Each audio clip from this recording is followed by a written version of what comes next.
Today's episode of The Real Deal On is brought to you by GuidedHypnotic.com. Are you feeling stressed out, full of anxiety, maybe some trepidation, and struggling with managing those said emotions? Then download your free guided hypnotic meditation, GuidedHypnotic.com. Very cool. Yeah, sponsored by. All right. So welcome to The Real Deal On with my dear friend, Dr. Terry Wager, and I have a little bit to share about you. Success is a choice. People are in business to make money. Anyone that says any different is fooling themselves. Dr. Terry Wager is committed to his goal of generating 100 millionaires with his joint venture partners, and he wants you to become one of them. Terry holds a doctorate in psychology. He's a master hypnotist, speaker, high-performance coach, and business strategist. He'll show you how to integrate physiology, psychology, business strategy, and lifestyle so that you generate $1 million in your life and business. Entrepreneurship can be a difficult life, and as you and your business grow, so do your challenges. Terry helps you develop a high-performance, Jedi-like mindset and emotional state to command your space. He teaches you how to position yourself to gain ultimate influence and take intentional strategic action in every part of your life, generating wins for everyone. He insists on you committing yourself to being excessively obsessive and generating rapid results. You know you want success. You know you want results. Terry provides 100% value personally and professionally to help you dominate your space. And of course, you'll be going to generatorcoaching.com to book an appointment to talk to Terry today. So, best intro you've had all day, right? It is the best intro I've had all day. And I got to say that I actually just took your intro, put my name in there, and then done. There you go. So, how the heck are you? Tell us about yourself. I mean, we've known each other now for, I guess, a couple of years, and we've become good friends, and we are on the same path to helping people in all areas. And, you know, what I love about you and Christine, you guys work together, Heidi and I work together. It's just a great, it's a beautiful thing. So share a bit about your story. How did you get into it? Because your story is pretty phenomenal. When we met and I got to hear it, I was blown away. Well, it all started when I decided to drink as a kid. I actually had a lot of trouble in my own life in my grade school and high school and pretty much through early adulthood years. I didn't know how to freaking function with the rest of the world. Maybe autistic, I don't know. But I just didn't get how to really relate to and connect with other people. And it caused me to do a lot of drinking, and it caused me to really just run my life off the rails. And I had to do something different. And all kinds of stuff was just coming down on me. And I ended up in a 12-step program because I did not know how to live my life. I just did not, plain and simple, know how to live my life. And I know that a lot of people do pretty well at life. And I know a lot of people do pretty, don't relate to that level of falling apart kind of stuff. But for me, that was my story, and I'm sticking to it. I just did not know how to make things work. And everything that I tried to do just made it worse and made me disconnect further from people. And so I turned myself into a 12-step program, not like abracadabra, but I actually went in there is what I'm saying. Mm-hmm. And so I just went in there and I said, I don't know how to live my life. I don't know how to do this. And it was that day that everything started changing. And I started listening and following some suggestions that were in that program. And I started actually seeing myself in a different way throughout those years. And after, I'm going to fast forward a lot, but after about 2 years of starting to really understand the emotional component of people in a different way and understand that what was going on with me was I didn't like myself and I was really reacting to my emotions. And now I was actually starting to like myself and I was starting to be more intentional in my actions. I realized that I was pretty good at helping people. And so I went to school for psychology. And I was a line cook. I worked in a restaurant, and I was about to go into management. And my chef was like, "Hey, what do you want to do with your life?" And I was like, I'm just about to say I want to be a sous chef and go through the thing. And out of wherever came out, I was like, I think I want to go to school and become a psychologist and help people. And I was like, and he was like, what? And I was like, And you had never had that thought before? I mean, no, not any conscious kind of idea. Yeah. But it's just a boom out of the blue. And so I was like, and he's like, I think you ought to do that because you have a place here that you want. If you want, you can be here all your life, but you're really not happy. And maybe moving into a sous chef place, you might get happy, but you're not happy here and you're wasting your time. You are able to do stuff. I see it in you, and you'd always be here. And so I was like, well, what I'm going to do is I'm going to apply to school. And if I get in, I go. 3 weeks later, I was in school. That's pretty amazing. So when you made that decision, like my friend Frank would call that a tap, kind of the universe, God tapped you. Oh, yeah. How was there any moment where you were thinking to yourself, maybe this isn't a good idea, or do I really want to do this? Like, was there any of that conversation before, signing on the dotted line, as it were? There was fear about what it's going to look like that I noticed, but really there was, from the moment it came out of my mouth, I just knew that that was right. And my chef knew it was right. And he's like, when I talked to him later about it, he's like, you just changed as soon as you said that. It was weird. I just knew that you had to go do that. Very cool. And, I still have a relationship with him, by the way. And one of my best friends at that place quit that business, and he quit being a chef. And now he mows my lawn. He has a lawn care business. Mm-hmm. So I'm still connected to those people. And this was over 25 years ago, or about 25 years ago. No, over somewhere around there. But these people were integral in my life, and they gave me a place to be as I had those 2 years in early recovery. And, I was so grateful for them. And I was afraid to. Are they in recovery as well? No. Wow. Okay. They just gave me the space. Yeah. And it was so gracious because, I was a jerk there, and I was like antisocial, and I don't mean like breaking shit and things like that, but I just didn't want to talk to people. I didn't think they liked me. I didn't really like them because they didn't like me. I had all that crap going on, and I was raw nerves. And as I went through, I started starting to help people, and I started to enjoy myself a little bit more. And then I made this change, and I went to school, and I decided to go to a small Christian school because I was pretty much a heathen, and I didn't know how to have a contact with God, and I didn't really understand God. And I grew up Catholic, but I hated that, and I hated God because I thought he hated me, and I had all that crap going on. And I was just like, I got to do something different, and I got to do something to infuse some kind of godlike thing in my life. And so I went to a Christian school, and it was a great education, very good education. And I really liked a lot about it. And I even liked we had to go to this worship thing every morning. It was just kind of weird. But I remember going, this is kind of weird because I usually can't stand this stuff, but I don't mind it. Mm. I'm not like a full-on subscribed Christian or anything, and probably Christians would say I'm not Christian, and I don't have any opinion on that really. I just whatever. I have my own satisfactory relationship with a higher power that I gained through the program, the 12-step program that I attended, and it really changed how I see the world, and it changed how I see myself in the world, and it really helped me to learn how to be a human being and be a part of something. And while you were attending school, were you also still in the program? Yeah, I've about 24 and a half years now.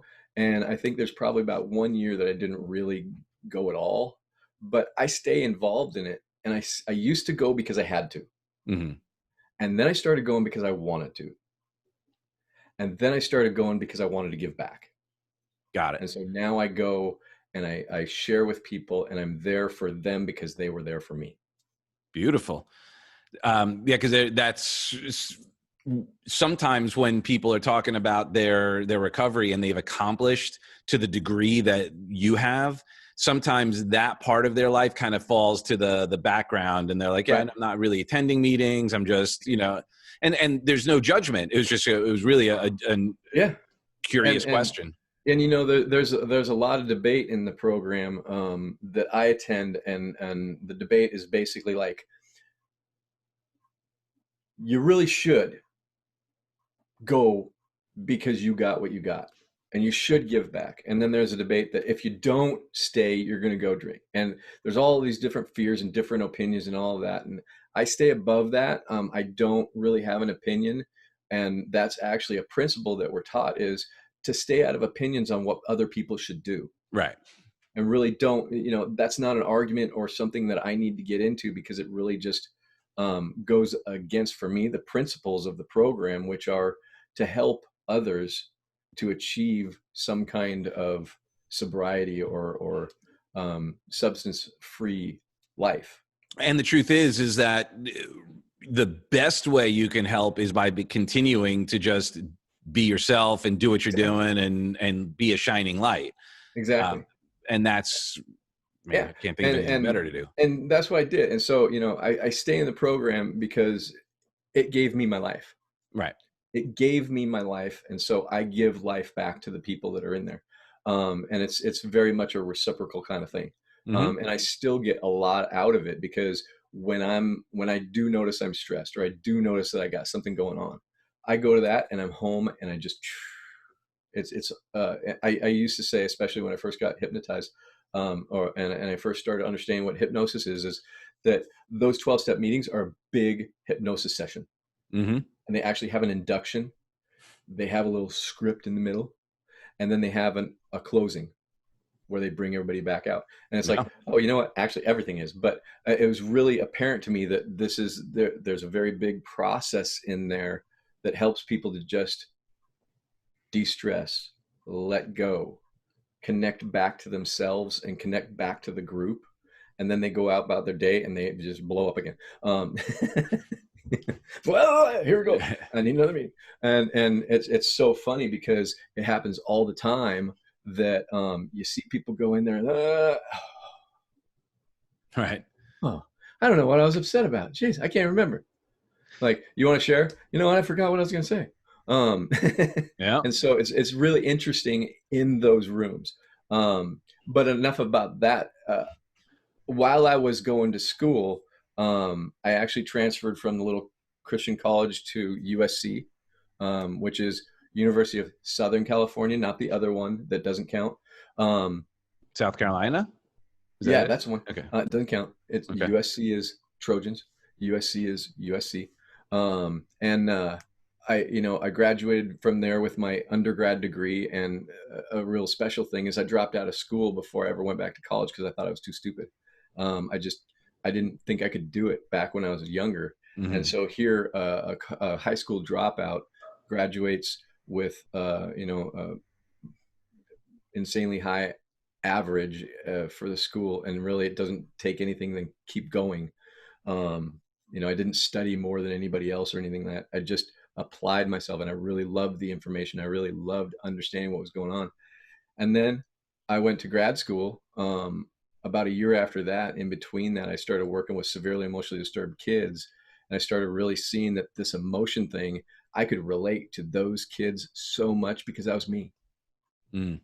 It was me. I didn't know how to regulate. I didn't know how to identify emotion. I didn't know emotions existed. I just knew things were screwed up.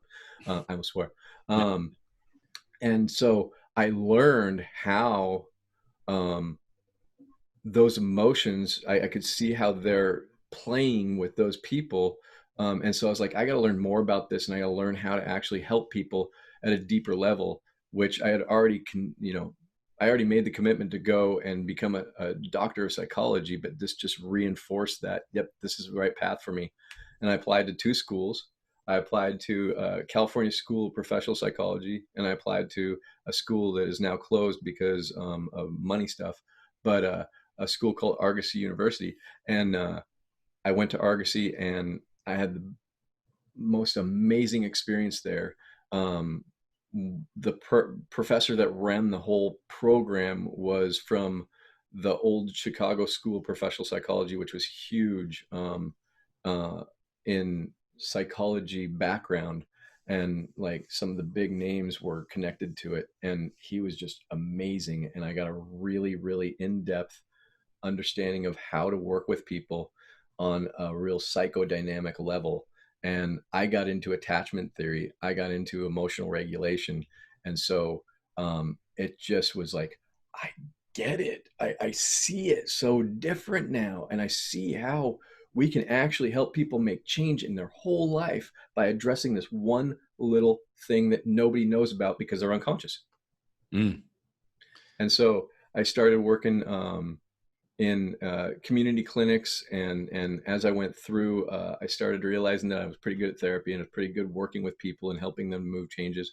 And then I had to go on my internship, and it turned out that I ended up in a prison.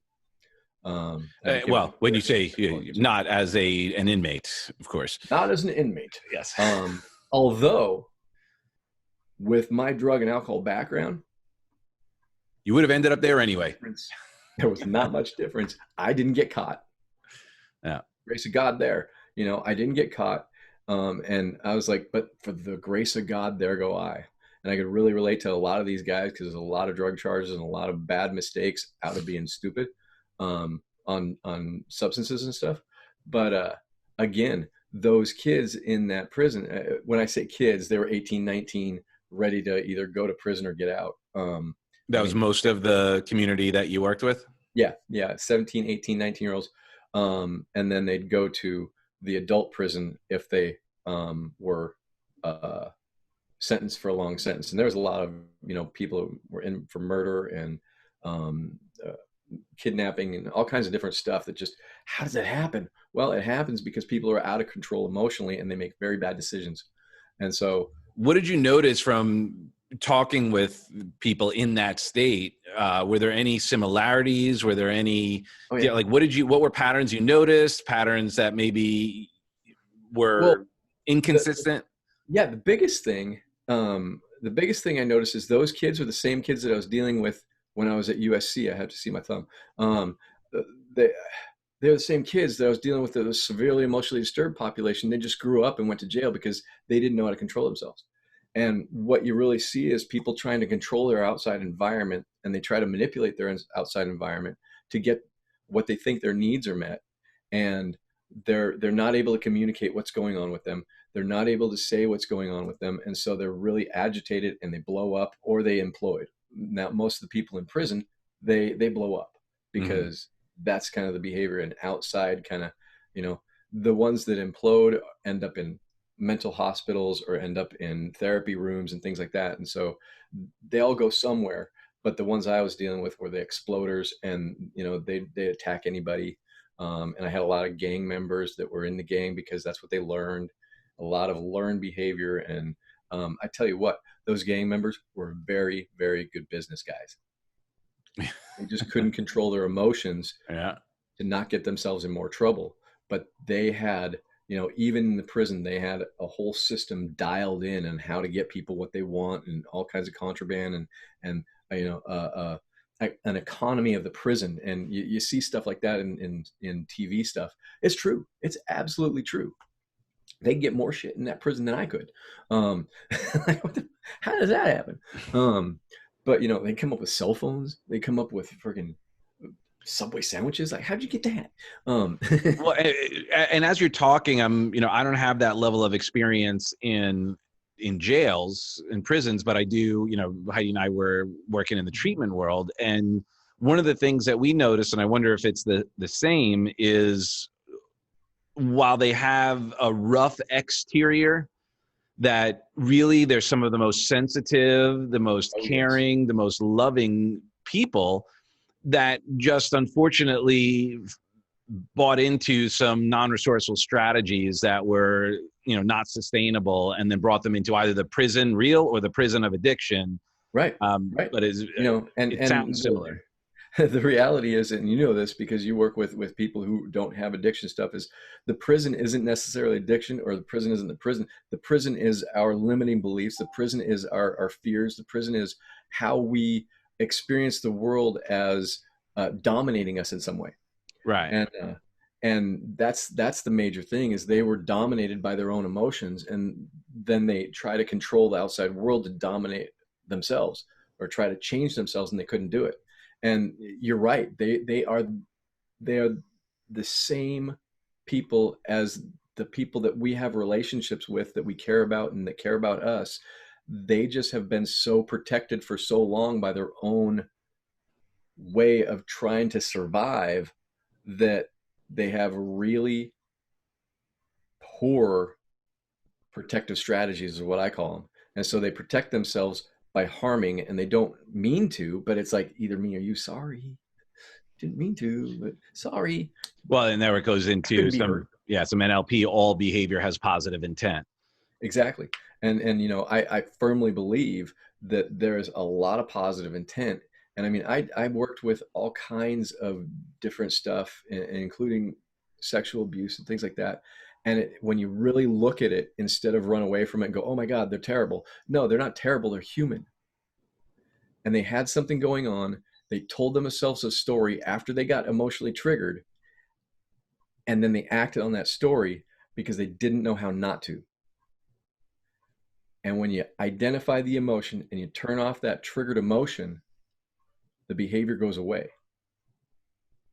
And so really helping people learn how to identify what's going on with them really turns that behavior off, really. And the coping mechanism or the strategy with which they're protecting themselves goes away. They don't have a need for it anymore because they're not triggered. It's so funny as you share that. I think, it's besides the work we do, the style of work we do, the idea that if you could help someone in prison, you could definitely help someone in, their business.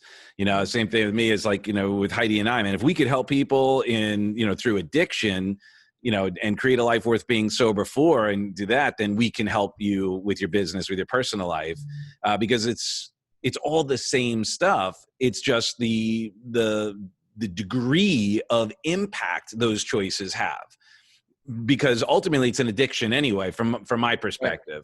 Right. We get addicted to the story, we get addicted to the drama, we get addicted to the chaos, and we even get addicted to the states, right? Even we go into the neurobiology of it all and how it affects our, it's on a cellular level.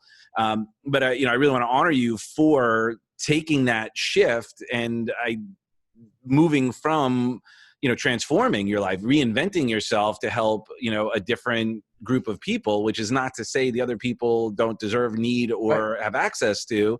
It was a stage of your life, stage of our life too. Right. And, for me, I was at the prison as an intern.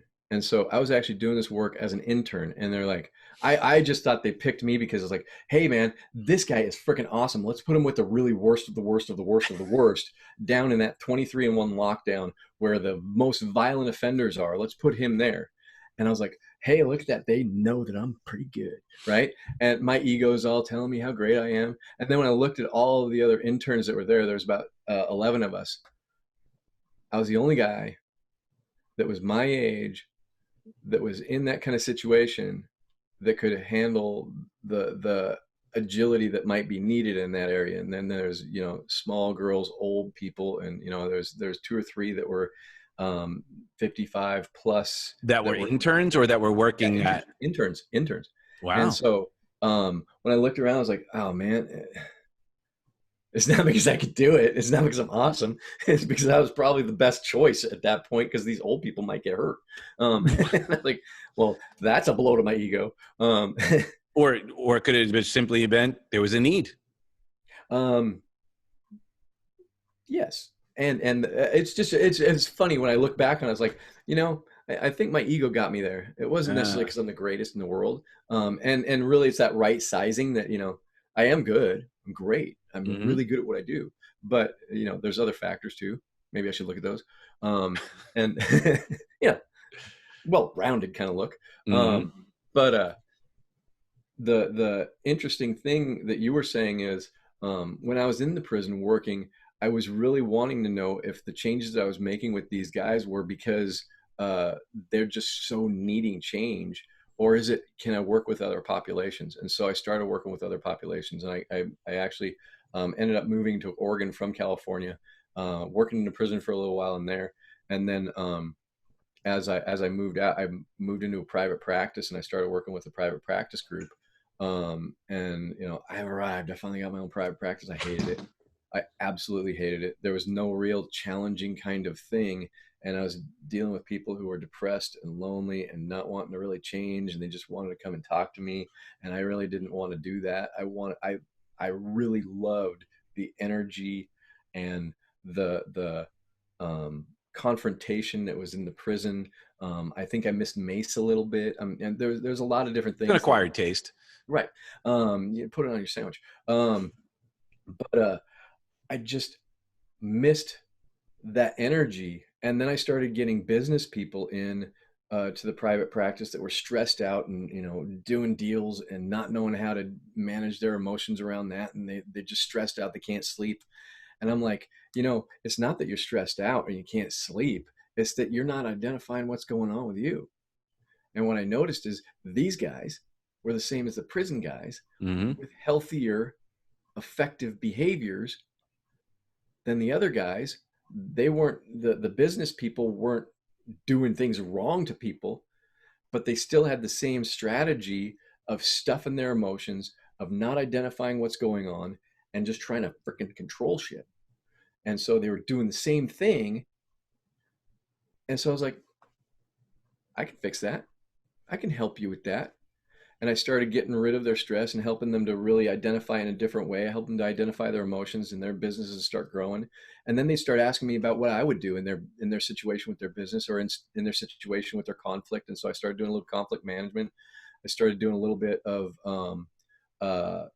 negotiating and telling them how I might negotiate a deal. And then they started coming more and more, and I'm getting paid $150 an hour to give these guys high level business advice.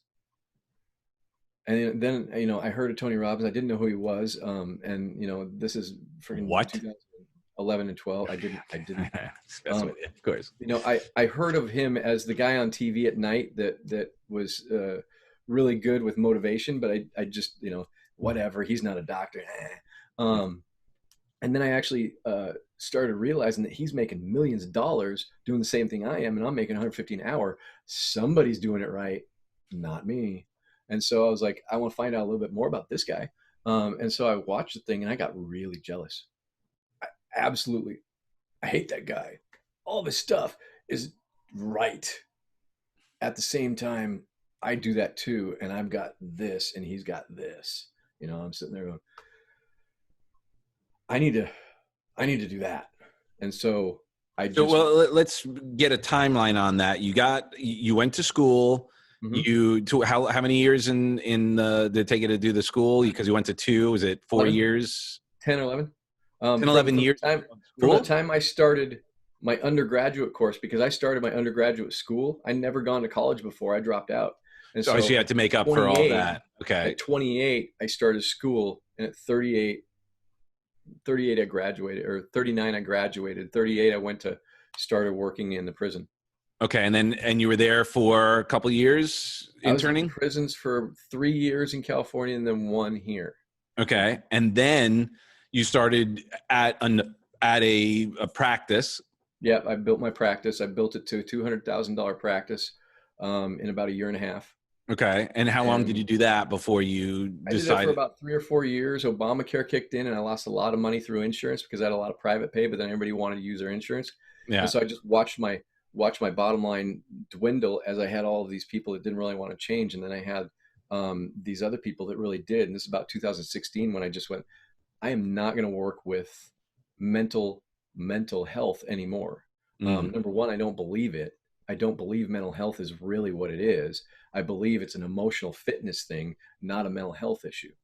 We're all mentally crazy when we're not identifying our emotions. Right. When we're not emotionally okay. Our thinking is screwed up. Right. Well, yeah, one of my models is, and I know we've discussed it a little bit, is when we brought it up already, is that I believe that oftentimes people who are diagnosed as clinically depressed are just simply addicted to depression. Right. And I believe that they're just self-pitying. Yeah. They're just sitting in their shit. Mm-hmm. And anxious people are just afraid of what might happen. And so they just have the dreaded what ifs going on. They sit there, oh, what if this happens? What if that? What happens? And those anxious people continue on this path and trajectory of what if, what if, what if, and they back away from what they're wanting to do, or they go way too hard at it, and then they end up in self-pity because things aren't working out. And Mm-hmm. so you have this anxious, depressed kind of thing. And for me, those are both behaviors that we created for ourselves because we're not identifying emotion.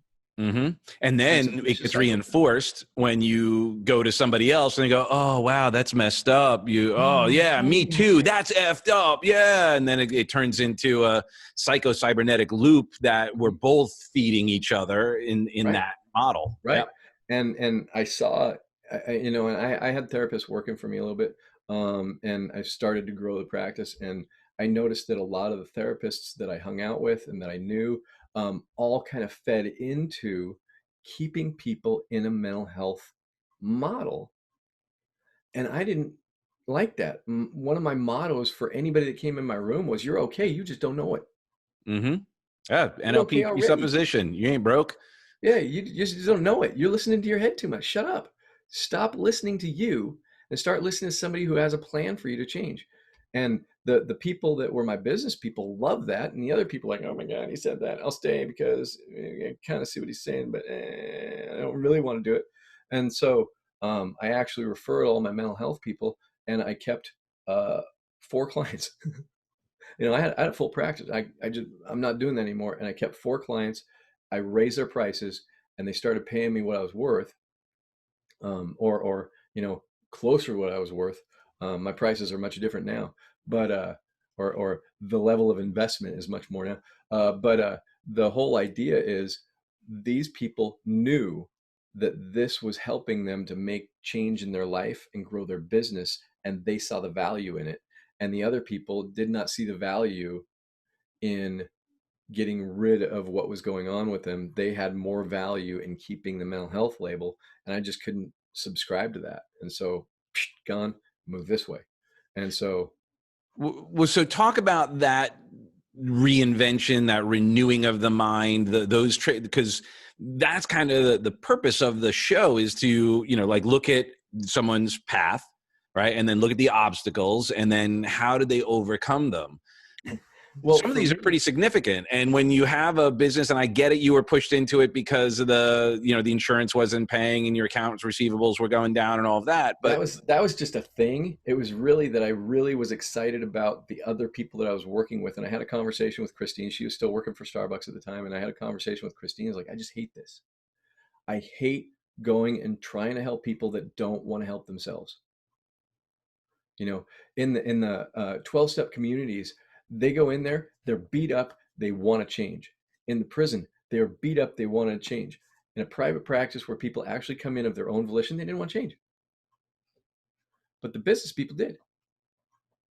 because they saw it as an investment, like, what would be, like, for you, the motivators that you Yeah, the witnessed? business people wanted to grow their profits. They wanted to grow their business. They had a major goal that they were unrelentingly wanting to hit. The other people had the goal of feeling better, and they just wanted to feel better. And I just want the pain to stop. It's like, well, stop doing what you're doing. I don't know. I just want the pain to go away. And they wanted a friend, and they wanted to talk, and they wanted to do this. And don't get me wrong, a lot of my clients made a lot of progress in the mental health kind of thing. It just didn't feed me. Mm-hmm. They were getting results. It just wasn't feeding me the way that I know.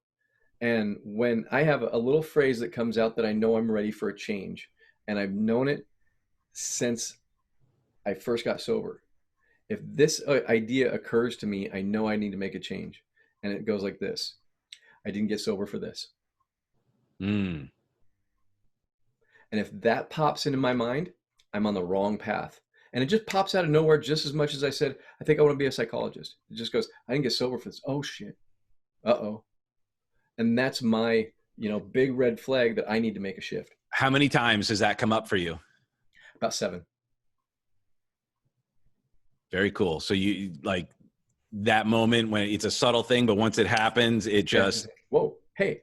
And it's just like, look, You didn't get sober for it. This is not what you had in mind. And so And as how I big of a go, shift when like 7 times, were they only about business and about, your profession, or is it no, also in a personal life area as no, well? I got into a relationship and knew I didn't really like her about 2 months in. And then I married her. And, about 8 years into the relationship and me trying to be a good guy committing to a relationship, and I was afraid of commitment, and I wasn't afraid of commitment. We didn't match up. Hmm. But I had this idea. My head was telling me that if I quit, I'm a quitter and I'm running away. And I was reading it wrong. And I wasn't necessarily talking about this with some of my mentors. And I didn't have a whole lot of mentors in that relationship. I started realizing the value of having people in my life about that. I had, the 12-step sponsors and stuff, but um, they kind of fall into the, you don't want to give up, you don't want to just run away from stuff. And so I had some maybe not so great advice, and I really thought it was a commitment thing for a while because I convinced myself of that. But really we just didn't line up, and we didn't have the same goals, we didn't have the same ambitions. She didn't like people and I love people. She didn't want to grow. I want to grow fervently, fervently.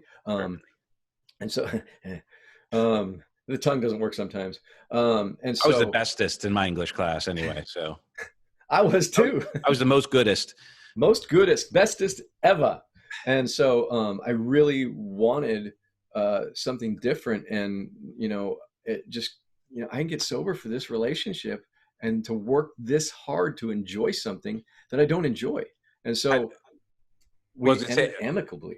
oh, Huh? are you still in touch with her? Like, do you still Not talk? really. She went so far her own way. Right now she lives probably about 30 minutes away. And I never, Right. if I saw her, I'd be totally, hey, how you doing? Um, Right. no problem. Oh, And you she did would be think too. communication. But we decided to get the divorce and we signed the papers, and 3 weeks later it was done. I mean, All right. absolutely Nice. done. It was just gone. So, Um, question: have you ever had that thought and not acted? yeah, with her a few times, thinking that it's a commitment thing. And so it's like, I didn't get sober with it. I didn't get sober with it. I better pay attention to this. And so, yeah, I don't want to make change. I mean, the change sucks, change is hard, change scary. And so the reality is I get stubborn sometimes and I don't listen. But when it hits me that hard in the face, like I gotta change.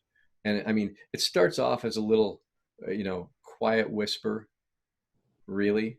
And when I really think about it, like, this isn't where you want to go. This isn't the way you want to go. This is, you didn't get sober with it. Oh, yeah. This is not what you're supposed to be doing. Make a change. And as soon as that's loud enough that I'm like, oh, okay, I got to make this change. And so, That's a um, beautiful thing that you can recognize that, because some people don't have that. Now, curious, just now on a personal level, mhm. just wondering at first, not that, so the whisper, was there a moment at the beginning of that relationship or in any other area of your life that you look back and you go, oh, that was the precursor to you didn't get sober for this? Like, do you know what those little voices are before it becomes that? Well, yeah, I mean, that relationship was a good example because it's like, you know, she likes me, but what she's doing is a little annoying. What she's doing, I don't really like. And the different people saying different things about what they noticed about how we interacted, or I interacted with people and she didn't. She wouldn't come with me. She didn't like me to hang out with people. And I was dismissing a lot of that, and I think that's a very familiar and very normal thing for us to do. Is this is important to me, so I'm going to dismiss every uh, flag that I see, because really this is very important. And we start dismissing a lot of these different things out of our life that are really flags, and they're probably red, and they're probably saying don't do that, and we do it anyway, and we get more miserable and more anxious and more And I'm going to hallucinate that that just doesn't happen in relationships. oh, no, no, no. I mean, I'm this using the happens in same business. It could same happen. idea.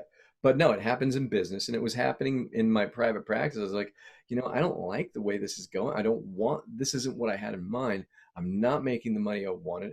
I'm running a business, and it's going well as far as running a business, but it's just not developing the way I want it to.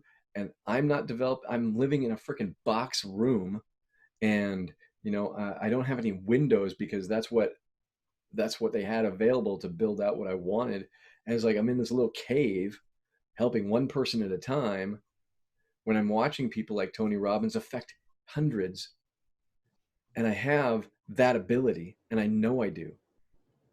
And so, and Tony Robbins is the only one. It's like, T. Harv Eker and you and the other people that I know, and our coaches and the people that we know in the world of professional development or personal development is like, we all have that ability. Why am I hiding in an office showing one person at a time this information instead of going on a larger scale? Beautiful. So share that transformation that you made that decision. You're like, okay, Tony and all these guys are out there, they're doing great work.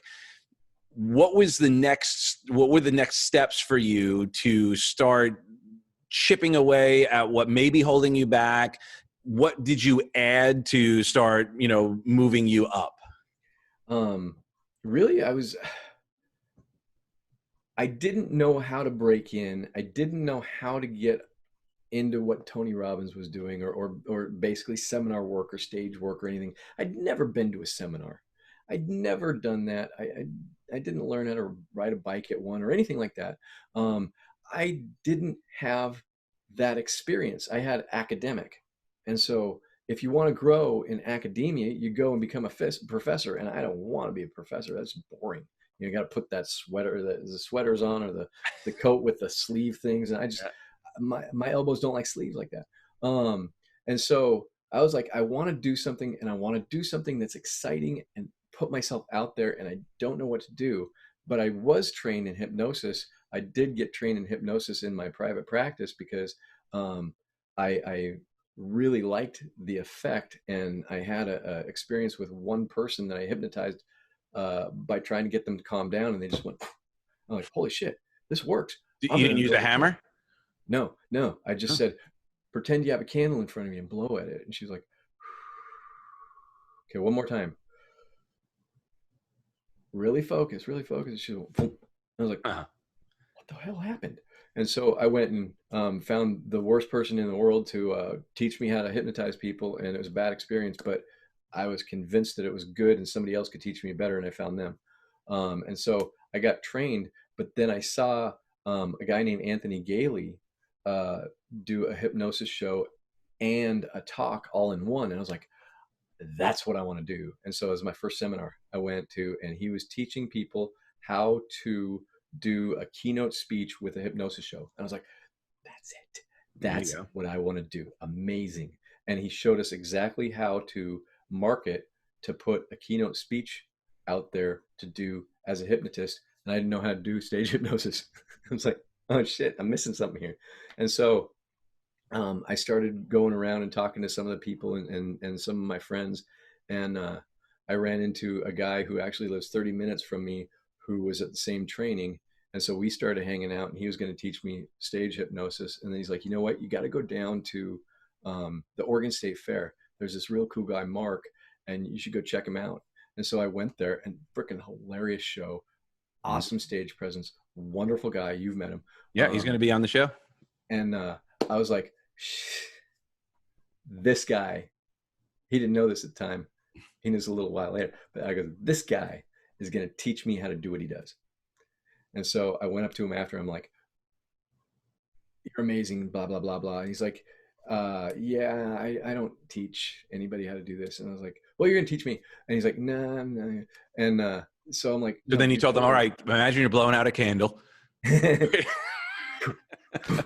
going to teach me. But anyway, he's like, I'll help you in any way I can. Come check out my seminar in a couple of days. And so I was like, he probably tells that to everybody. And so I ended up going to the seminar, and he was doing a weight loss seminar in Salem, Oregon, which basically nobody wants to lose weight there. And he did a great seminar, and he showed me that seminars can actually make money. And I was like, oh shit, okay. I had the friggin' wrong model for sure, because he just pulled what I make in 2 weeks out of a room in 1 hour. And so like, whoa. Um, and so I was like, you got to teach me how to do this. And he's like, I'll help you any way I can. I'm not doing that. And so I badgered him for like 9 months, and he gave me little things to do, but he wouldn't teach me. He And then Miyagi'd finally, you. he'd have me do scripts and teach me how to do scripts and teach me how to uh, put recordings together that you could sell in the back of the room, because it's like, if you're going to do this, you got to have something to sell. You have something that they want to take away with them. They want to bring a piece of you away. And I was like, I never thought of that. And so I just became a student of him and a student of how he did business. And I was like, this is really cool. I like this. And so I ended up wearing him down, and he took me out on the road, and I did 8 weeks on the road in front of 500 to 1,000 people in not Orange County, San Diego, at the Del Mar Fair. And we went to another place, and I got on stage the first time. The other place was Victorville. It had like 15 people in the audience. It's terrible. But he's like, if you could do a show here, you could do a show anywhere. And he's right. Mm-hmm. And so I go and do the show, and he's like, you want to do it? And I'm like, no. He's like, come on, you're going to do it. And so I get out there, and I'm like,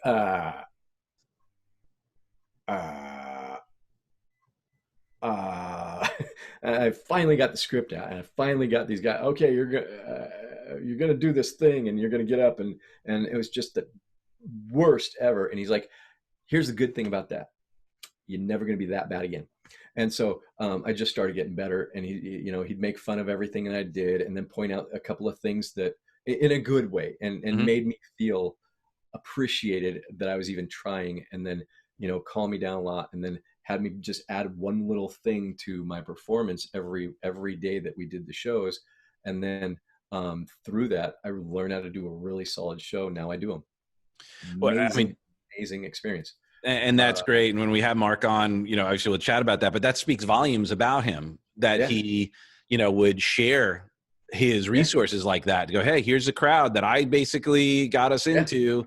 Yeah. I was so scared. And most of my fear of the crowd was I was afraid that I was going to damage his reputation by taking me on. And you got to remember, that's how my head talks to me sometimes. I'm a freaking doctor of psychology, and I'm afraid that I'm going to ruin his deal. Well, and you bring up a great point that I think all too often we see someone make it look easy, make it look good, and we forget that they're human as well, and that they have those thoughts, and that they have, they don't maybe display it the same way. Yeah. They have different strategies, to be sure, and they're still human. And he reminded me that every day. I've been doing this for 20 or 30 years. I've been, I think 20, just keep him young. I've been doing this for 15 years. I know what I'm doing, and you're new, and you're trying to compare what you're learning right now to my expertise. You got to give yourself time. And it was so inviting and welcoming, and reminding me that, not everybody's at the same place, even though we're learning the same things, even though we've learned the same things. And I noticed that with the different psychology interns with me, I was at a different place than them, and I was on a higher level than them. I had a lot of experience of change and growth, and acceptance of things that I can't change, and understanding the difference because of my experience in the 12-step programs. And so I was and am in a different place than a lot of people when I walk into the room. But I still, one of the questions I always ask myself, because I learned this years and years ago, is how am I reading this room wrong? Because my head tells me stories. Mm-hmm. My head tells me that there's a danger and terror. It tells me that's a fear. And so I really listen to me and have a relationship with my fear about what's going on. And then I can walk through it. And I teach people how to do that. And I really teach people how to, instead of try to fight with themselves or control themselves, or to try to stamp out or push down the emotions, no, let them out, identify them, and then have that conversation with yourself. It might look a little crazy, but be okay with the fact that you're frightened, and that you're excited, and that you want to move forward, and you don't know how.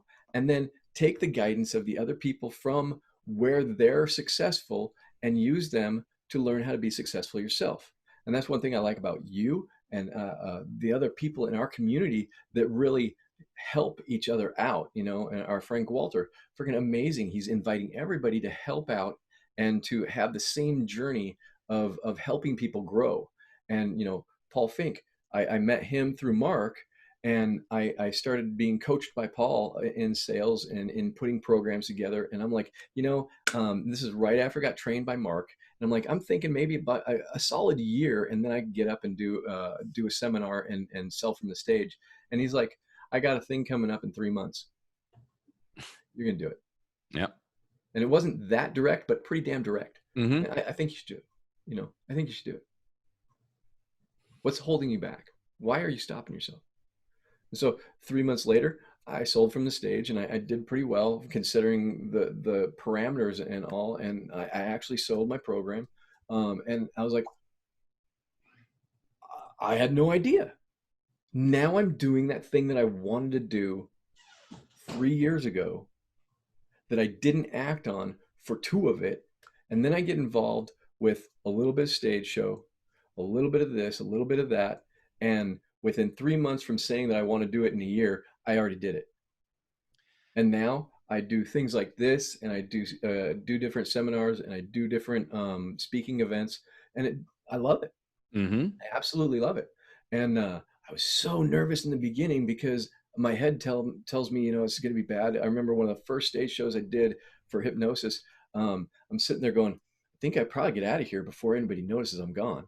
You know, I hear that voice, you know, the door's right there. You could probably just run.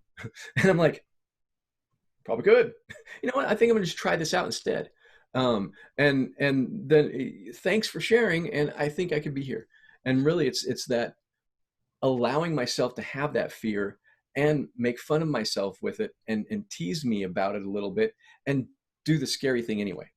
Well, and that's so true. And it's our relationship with Mm-hmm. our emotions, as Mm-hmm. it were. And Yeah.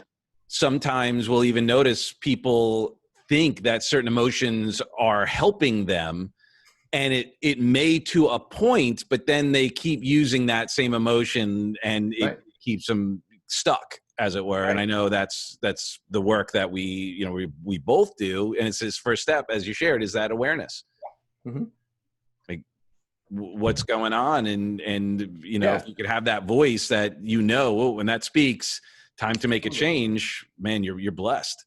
Totally. And the cool thing is like, I can tell the difference between the voices, I didn't get sober for this, versus the voices, oh my God, we're gonna run. And it's like, Right. you know, the pressured, It's agitated, all it's all the relationship, and that, yeah, it's, right. And yeah. so I can tell which person's talking to me. And I write about this in my book.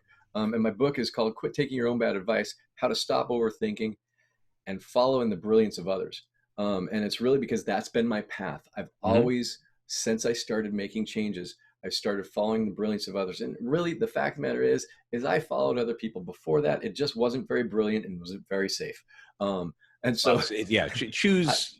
You know, one of the things I like to say is you know, find someone who's normal is what you aspire to, and just hang out with them. right, right. And that's what I do. I hang around with the people who have more and know how to get where I want to go. And I use them as models. I use them as mentors. I use them as coaches. And I firmly believe in spending whatever you have to, as long as you're not making yourself broke, to get that training that you want, because without actually going all in, you're not going to get what you look for. Well, and it's not just about the finances; it's about the time and energy that sometimes, Mm-hmm. you know, you don't want it to be shelf help, where Right, you make the investment and then you don't apply. right. And that's where the idea of enrolling with a coach and so forth is so valuable, because they're going to help hold you to that standard, Yeah. and be able to be that guidance. Like, oh, okay, I see what you're doing, and I did that before, and here's where that led me. Let's look Right. at here's some other Right. options. And you bring up an interesting point that I'm very, very clear on with a lot of the people that I work with, everybody I work with, but a lot of the people that I'm joint venturing with, is I am not an accountability coach. Right. I will not be an accountability coach. I will not hold you accountable for your desire.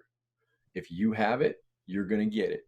I will show you how to take the steps to get what you want, but I will not babysit you. I will not coddle you. I will not sit there and wait for you to do it. I'll wait for you to do it. I will not make you do it or badger you because you're not doing it. You just don't get that with me, because the fact of the matter is it doesn't work, and it separates the relationship, because then they start avoiding because they don't want to hear how bad they are or how they're not following through or they're not doing these things. And it's their own stuff that is causing them. And so for me, instead, I'm a progress partner. If you're not making progress, I want to talk to you about what's getting in your way, because it is not about not following through and not being a good person because you're not integrity and you're not following through. It's all about 100% about something unconsciously is blocking you from what you really want, and I will help you remove it. Amen, brother. So as we're wrapping up, how can someone, if they want to work with you and learn more about you, how can they get in touch with you? Generatorcoaching.com is my website. Go there. There's all kinds of little buttons that say, let's talk. You can, all kinds of them, 2 or 3. I have a couple of giveaways on there too. And you can get on my email list to see what's going on. And sometimes I have got really cool stuff. Right now I have a giveaway of 11 costly business mistakes. And I think I have a Ditch Your Stress manual, and shows you how to get rid of a lot of stress that you don't need. And that's on my website. And then info@generatorcoaching.com. You get a hold of me that way. And on my Facebook, which is facebook.com/generatorcc. And if you can't get a hold of me in those ways, you can get a hold of Doug, and he knows how to get a hold of me. And I'll just give him, your cell number. Yeah. I'll give him my cell number. It's 971-400-5544. Call me there. Whatever. I try to make myself available, because the fact of the matter is change is possible for anyone who wants to take the chance. And the fact of the matter, another fact is that people were there for me when I was down in the dumps, when my life was destroyed. People were there for me. And then when I wanted to grow, people were there for me. Yep. So I make myself available, and I will be there for anyone who wants to be there for themselves. Awesome, brother. Thank you so much. I love you guys. I love you and Christine for who you are and who aren't. And we will see you shortly. And if anyone needs Terry and Christine, generatorcoaching.com, reach out and they will help you out. Yes. God bless you, brother. I'll see you soon. All right, man. Thank you very much. Thank you.